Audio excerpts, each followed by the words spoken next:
Baiklah, Assalamualaikum warahmatullahi wabarakatuh. Waalaikumsalam warahmatullahi wabarakatuh. Pada pagi hari ini, kita diberi kesempatan untuk mempresentasikan hasil diskusi kita, yaitu mengenai materi hakikat kurikulum.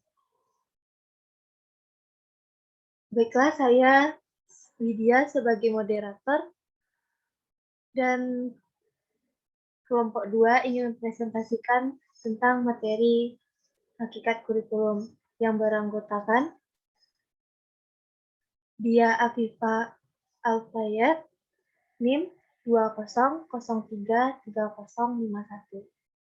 Etri Alga Finesti 20033041, dan saya sendiri Widya Sri Aprianti 20033038, dan Yesi Ramadhani 3020033039. Baiklah, untuk materi pertama tentang hakikat kurikulum akan saya presentasikan sendiri. Hakikat kurikulum. Dari segi bahasa, kurikulum dalam bahasa Yunani berasal dari kata karir, yang artinya pelari. Karir yang artinya tempat terpadu. Jadi secara sederhana, pada awalnya kurikulum diartikan sejumlah mata pelajaran yang harus dipelajari atau diselesaikan oleh setiap siswa atau anak didik untuk memperoleh ijazah.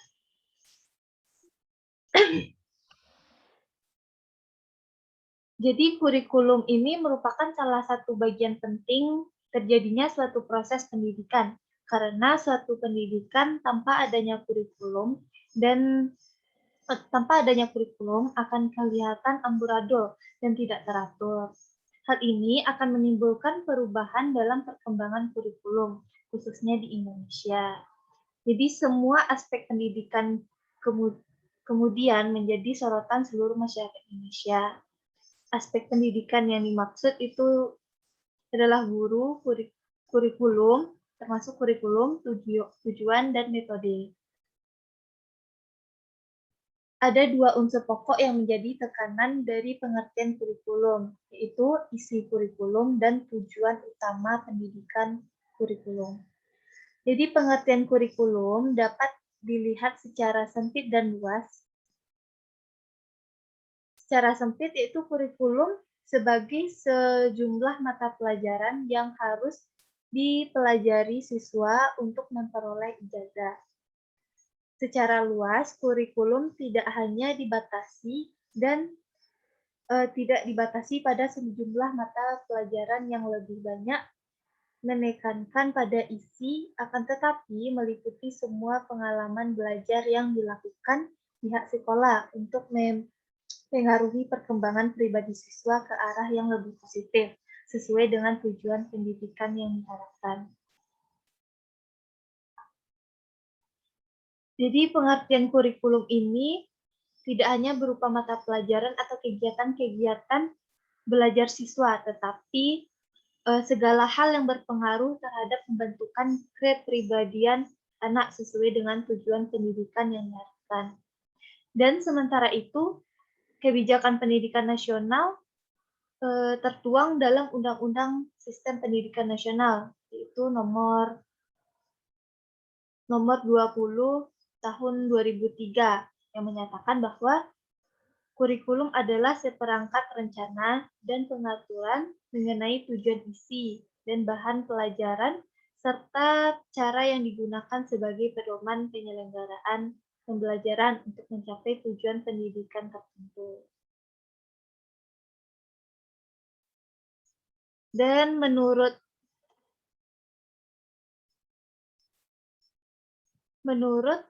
Padmonedowo tahun 1995, kurikulum adalah seluruh usaha kegiatan sekolah untuk merangsang anak supaya belajar baik di dalam maupun di luar kelas. Menurut Johnson tahun 1967, yaitu kurikulum adalah a structure series of intelligent learning outcomes. Dan menurut Catchwell dan Campbell tahun 1935, kurikulum tidak hanya menekankan pada isi atau mata pelajaran saja, akan tetapi lebih luas lagi yaitu penekanan pada semua pengalaman belajar yang diterima siswa dan mempengaruhi perkembangan kepribadian. Pada kurikulum ini ada jenis pendidikan dalam karangan negara Kesatuan Republik Indonesia, yaitu memperhatikan peningkatan iman dan takwa, peningkatan akhlak dan yang mulia, dan peningkatan potensi kecerdasan dan minat peserta didik. Baiklah, hanya itu materi satu yang dapat saya sampaikan. Selanjutnya kepada Yesi menyampaikan materi 2. Kepada Yesi dipersilakan. Baiklah, terima kasih kepada moderator karena telah mempersilahkan saya untuk menjelaskan materi selanjutnya. Menurut Saylor dan kawan-kawan, pada tahun 1981, kurikulum ini dapat dilihat dari 4 pandangan. Yang pertama itu, kurikulum sebagai tujuan atau the curriculum as objective. Dahulu, perkembangan kurikulum hanya semata-mata dilandasi pada perumusan tujuan. Dan dengan pendekatan manajemen ilmiah dalam dunia industri, Bobbitt pada tahun 1924 menerapkan prinsip ini dengan menetapkan tujuan yang meliputi keterampilan dan pengetahuan yang diperlukan bagi lulusan. Konsep tentang kurikulum sebagai tujuan ini banyak mempengaruhi dunia pendidikan, terutama sekolah kejuruan. Yang kedua itu kurikulum sebagai kesempatan belajar yang terencana atau the curriculum as planned opportunities for learning. Kurikulum sebagai kesempatan belajar yang terencana dapat pula diartikan sebagai penyediaan lingkungan belajar di mana peserta didik dapat memahami seperangkat makna dari lingkungan tersebut. Karena itu, model kurikulum seperti ini dapat dianggap sebagai kurikulum yang berpusat pada mata pelajaran atau kurikulum yang berpusat pada kompetensi. Yang ketiga itu kurikulum sebagai mata pelajaran atau mata kuliah, the curriculum as subject and subject matter. Pandangan kurikulum sebagai mata pelajaran diikuti sampai hari ini, baik itu di jenjang pendidikan dasar dan menengah maupun perguruan tinggi. Karena itu, kita masih ingat pada kurikulum 1984 SMU, di mana program kurikulumnya itu terdiri dari program inti dan program pilihan, dan tiap program itu terdiri dari kelompok mata pelajaran. Yang keempat, kurikulum sebagai pengalaman, the curriculum as experience. Jenis keempat ini adalah kurikulum dijadikan sebagai pengalaman. Goodluck dalam Saylor dan kawan-kawannya membedakan kurikulum formal dengan kurikulum yang diterima peserta didik. Kesenjangan yang terlalu besar pada kedua jenis kurikulum ini sangat mempengaruhi kualitas lulusan. Kalau kesenjangannya besar, maka kualitasnya rendah dan sebaliknya. Oleh karena itu, upaya pembinaan di lembaga pendidikan dilakukan untuk memperkecil kesenjangan ini. Next.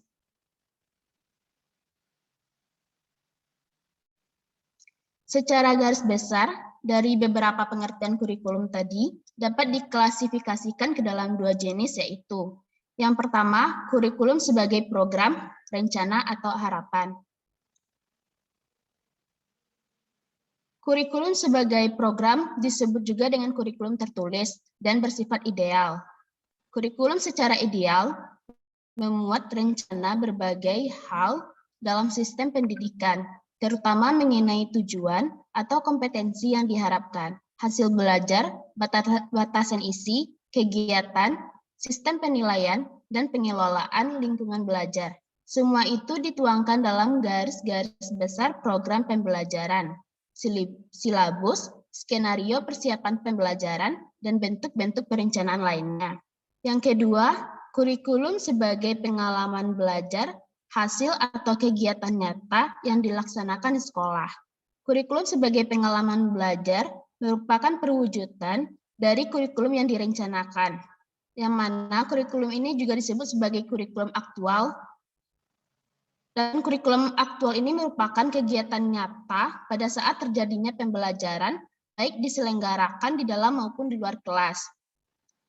Kurikulum adalah seperangkat rencana dan pengaturan mengenai tujuan, isi, dan bahan pelajaran, serta cara yang digunakan sebagai pedoman penyelenggaraan kegiatan pembelajaran untuk mencapai tujuan pendidikan tertentu.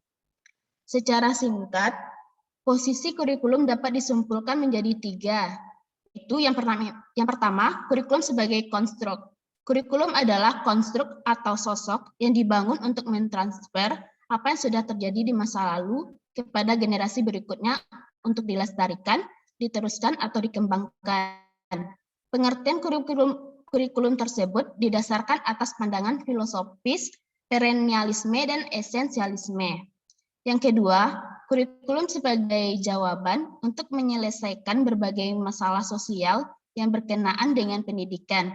Kurikulum berposisi sebagai jawaban untuk menyelesaikan berbagai masalah sosial yang berkenaan dengan pendidikan. Posisi ini dicerminkan oleh pengertian kurikulum yang didasarkan pada pandangan filosofi progresivisme. Yang ketiga itu kurikulum untuk membangun kehidupan masa depan yang didasarkan atas kehidupan masa lalu, masa sekarang, dan berbagai rencana pengembangan dan pembangunan bangsa. Kurikulum merupakan alat untuk membangun kehidupan masa depan, yang menempatkan kehidupan masa lalu, masa sekarang, dan rencana pengembangan dan pembangunan bangsa sebagai dasar untuk mengembangkan kehidupan masa depan. Terima kasih.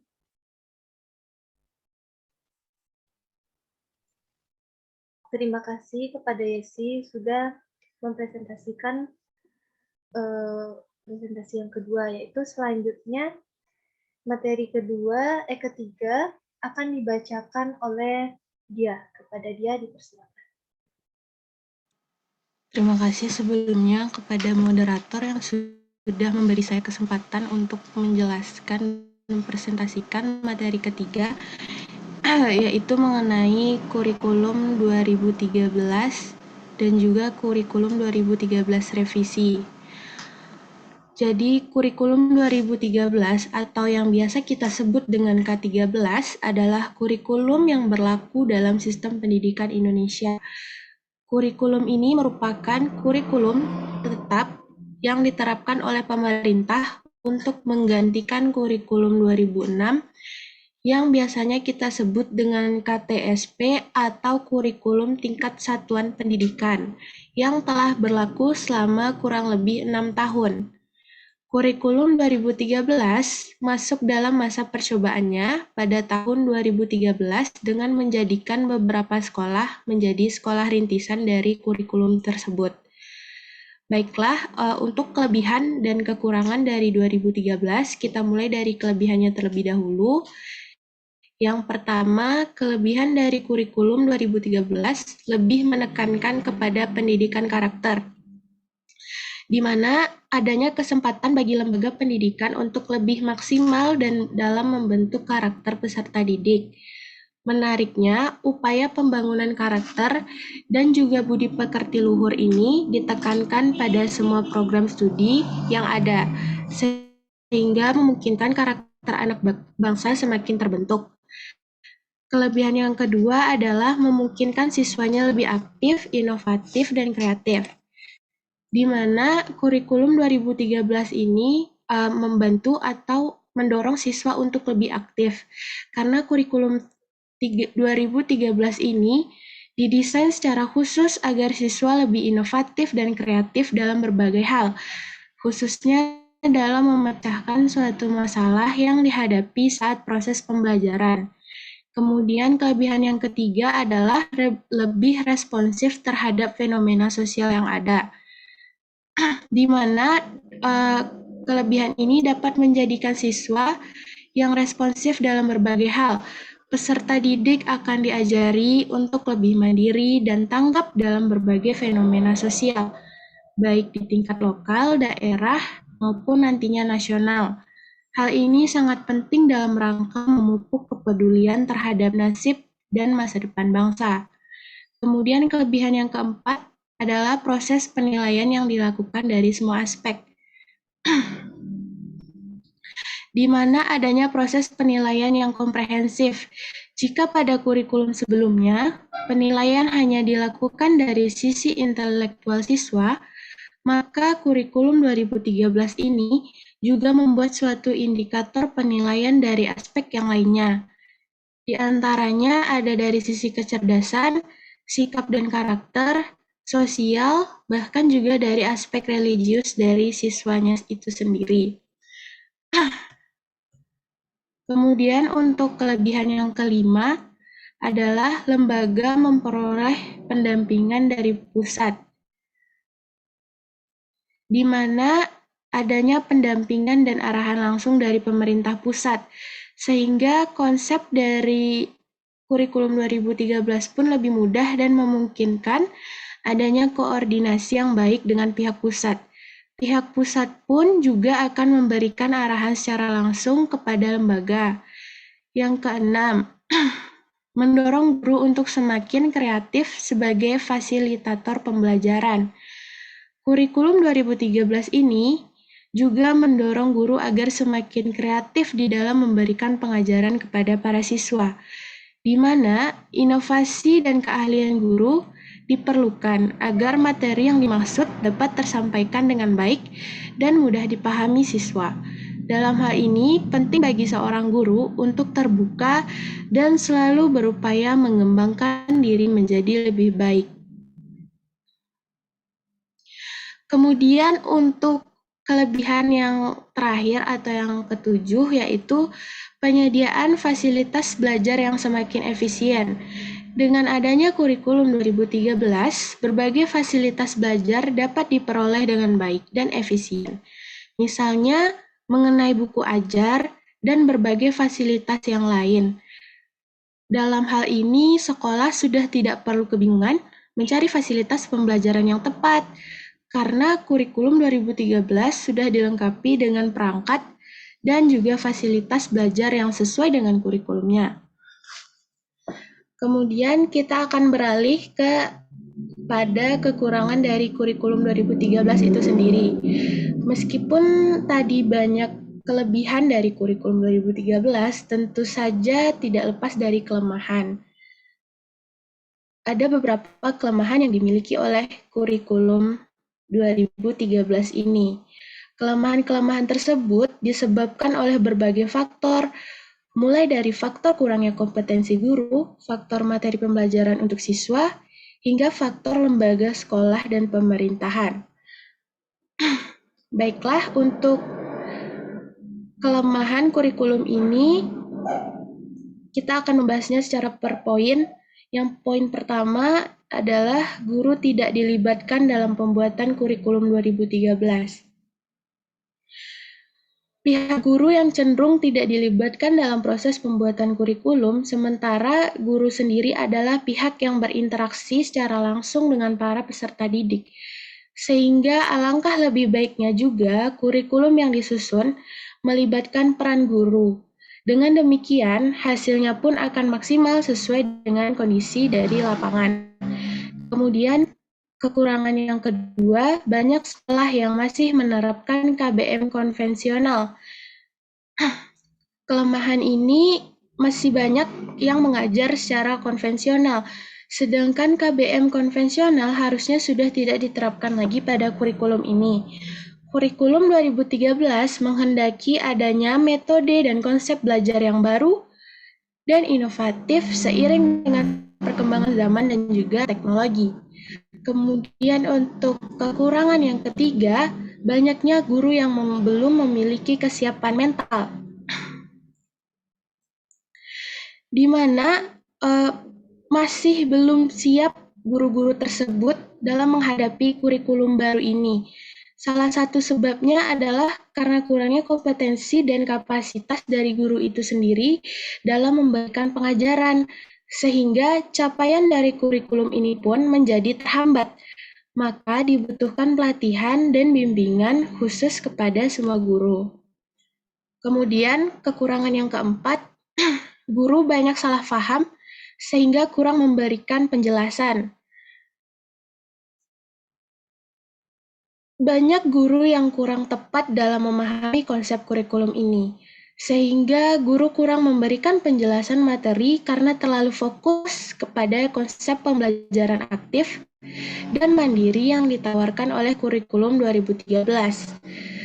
Kemudian yang kelima, dalam menyusun RPP, guru juga kurang kreatif. Kelemahan ini ditandai dengan masih banyaknya guru yang kurang kreatif dalam menyusun RPP. Padahal RPP di sini sangat mempengaruhi hasil dari pembelajaran siswa. Semakin baik RPP yang dibuat, maka hasil pembelajarannya juga akan semakin maksimal. Lagi-lagi hal ini disebabkan karena kemampuan dan kualitas guru yang masih kurang. Kemudian yang keenam, adalah materi yang wajib dikuasai oleh siswa itu terlalu banyak. Kurikulum 2013 banyak materi yang harus diberikan kepada siswa, dan itu merupakan suatu kelemahan karena dalam belajar siswa akan menjadi itu merasa berat misalnya di usia tertentu itu akan merasa lebih berat sehingga beban belajar siswa menjadi semakin besar dan ini akan berdampak pada terlalu tertinggalnya siswa yang berkemampuan rendah. Kemudian untuk kekurangan yang terakhir yaitu sekolah kurang mandiri dalam menyikapi kurikulum yang ada. Di samping itu, kurikulum 2013 juga memiliki kelemahan tersendiri dari sisi kemandirian. Dari sisi kemandirian suatu lembaganya, jika pada kurikulum yang sebelumnya, sekolah sangat independen dan dapat menentukan kurikulum sendiri, maka pada kurikulum 2013, semua materi ajar dan kurikulumnya harus mengikuti pusat. Hal ini menyebabkan sekolah kurang dapat aktif membentuk ciri khas dari lembaga yang bersangkutan. Baiklah, selanjutnya moderator kurikulum. Baiklah, untuk materi selanjutnya itu kurikulum 2013 revisi atau kurikulum K13 revisi. Di sini kelebihannya pertama, sebagai jembatan sukses implementasi pembelajaran kurikulum tersebut yang menurut dokumen kurikulum berpusatnya pada siswa. Yang kedua, berisi tentang langkah-langkah mendetail pembelajaran yang mengatur banyak aspek dalam pembelajaran kurikulum K13 revisi ini. Untuk kelemahan kurikulum ini juga ditandai dengan masih banyaknya guru yang kurang kreatif dalam menyusun RPP. Padahal RPP di sini sangat mempengaruhi hasil pembelajaran. Semakin baik RPP yang dibuat, maka hasil pembelajarannya juga akan semakin maksimal lagi. Hal ini disebabkan karena kemampuan dan kualitas guru yang masih kurang. Baiklah, sekian dari saya kembalikan kepada moderator.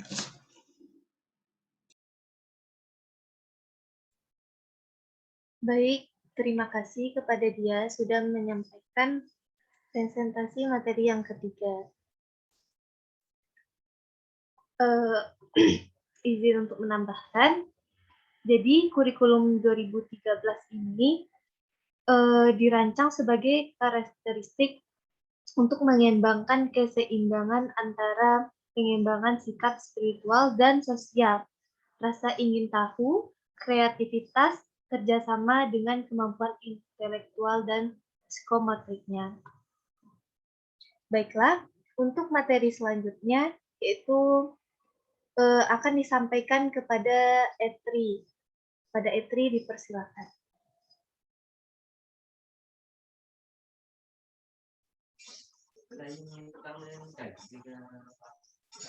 Baiklah, terima kasih moderator.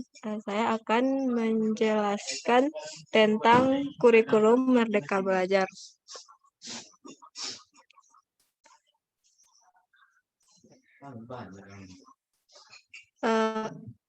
Kurikulum Merdeka Belajar adalah kurikulum dari Kurikulum Merdeka Belajar atau Kampus Merdeka merupakan implementasi dari kebijakan Menteri Pendidikan dan Kebudayaan Republik Indonesia, Nadiem Makarim, yang antara lain memberikan hak belajar 3 semester di luar program studi kepada mahasiswa sebagaimana diatur dalam Permendikbud nomor 3 tahun 2020. Kelebihan kurikulum Merdeka Belajar.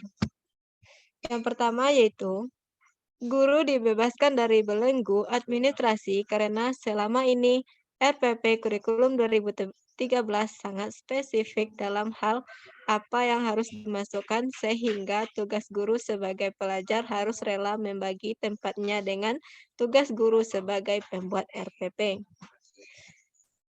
Yang kedua, guru leluasa menyontek format lesson plan yang paling sesuai dengan mata pelajaran dan karakteristiknya. Kekurangan kurikulum Merdeka Belajar. Yang pertama itu begitu banyak format.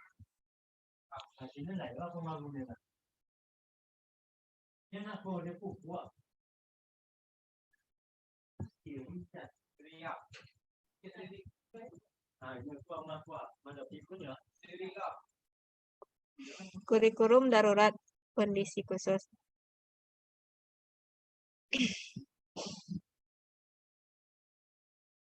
Kurikulum darurat dalam kondisi khusus yang disiapkan oleh Kemendikbud merupakan penyederhanaan dari kurikulum nasional.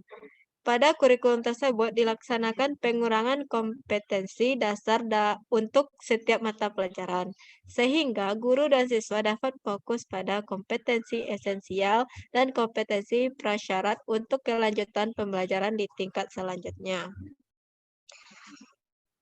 Pelaksanaan kurikulum pada kondisi khusus bertujuan untuk memberikan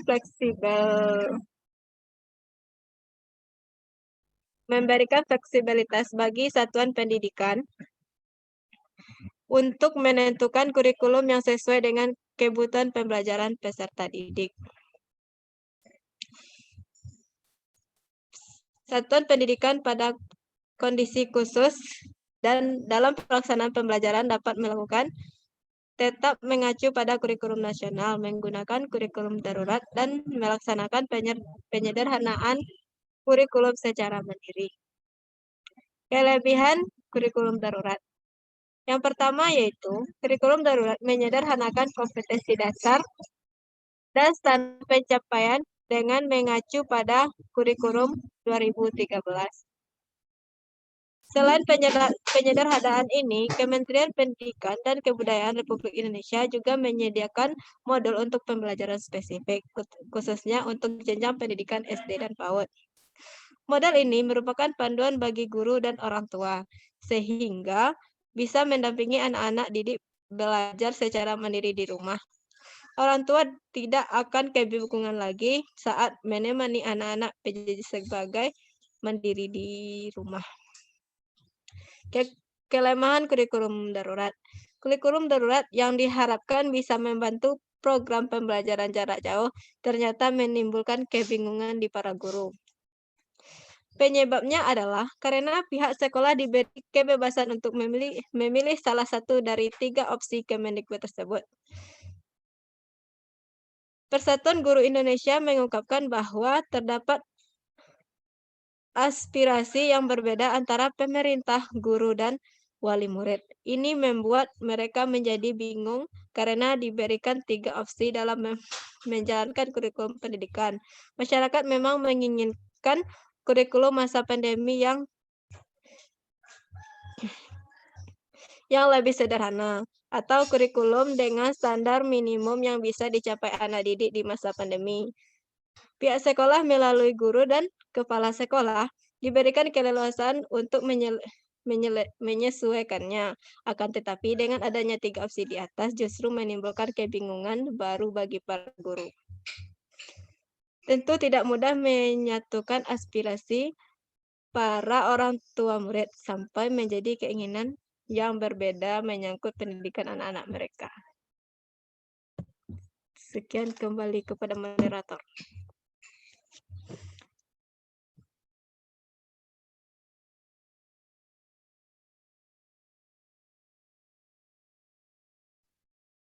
Baik, terima kasih kepada Etri sudah menyampaikan materi yang keempat.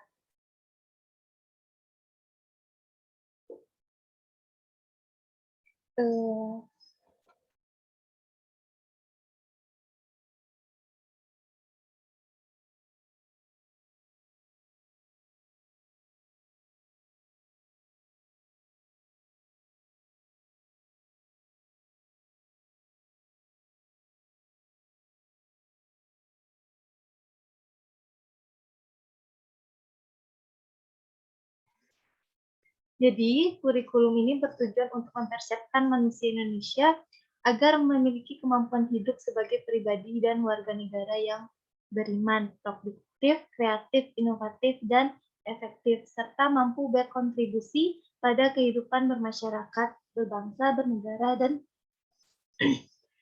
peradaban dunia.